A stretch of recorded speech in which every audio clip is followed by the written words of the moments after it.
امروز به یکی از معابد گانش در شهر برمن سر زدیم. همین که وارد شدیم حس خاصی داشت. حالا میخوام داستانی که اونجا برامون تعریف کردن رو براتون تعریف کنم.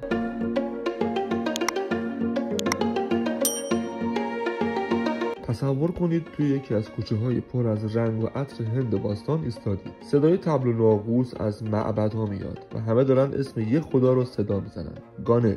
گانش کیه؟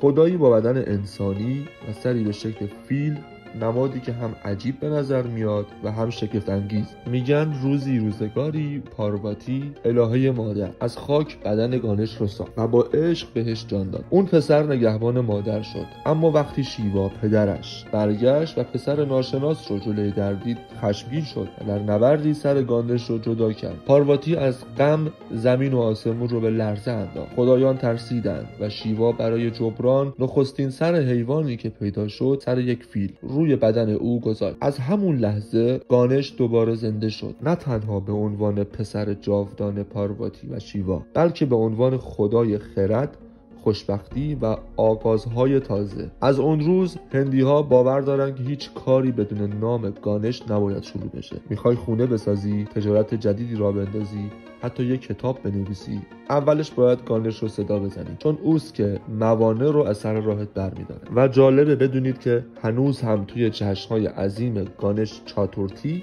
میلیون‌ها نفر مجسمه‌های بزرگ و رنگارنگ گانش رو روی دوش میکشن.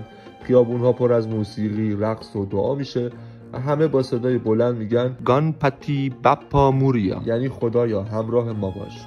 اما راز گانش فقط توی معبدها یا جشن‌ها نیست. اون نماد یک پیام بزرگه. گاهی زندگی یا حتی وقتی همه چیز از دست رفته میتونه دوباره شروع بشه.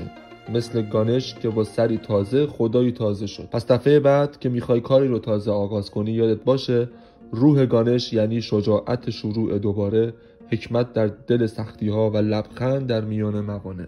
در قسمت دوم از خاک به خدا پرده از حقیقت خدایان برمی‌داره. ما رو دنبال کنید و زنگوله رو فعال کنید.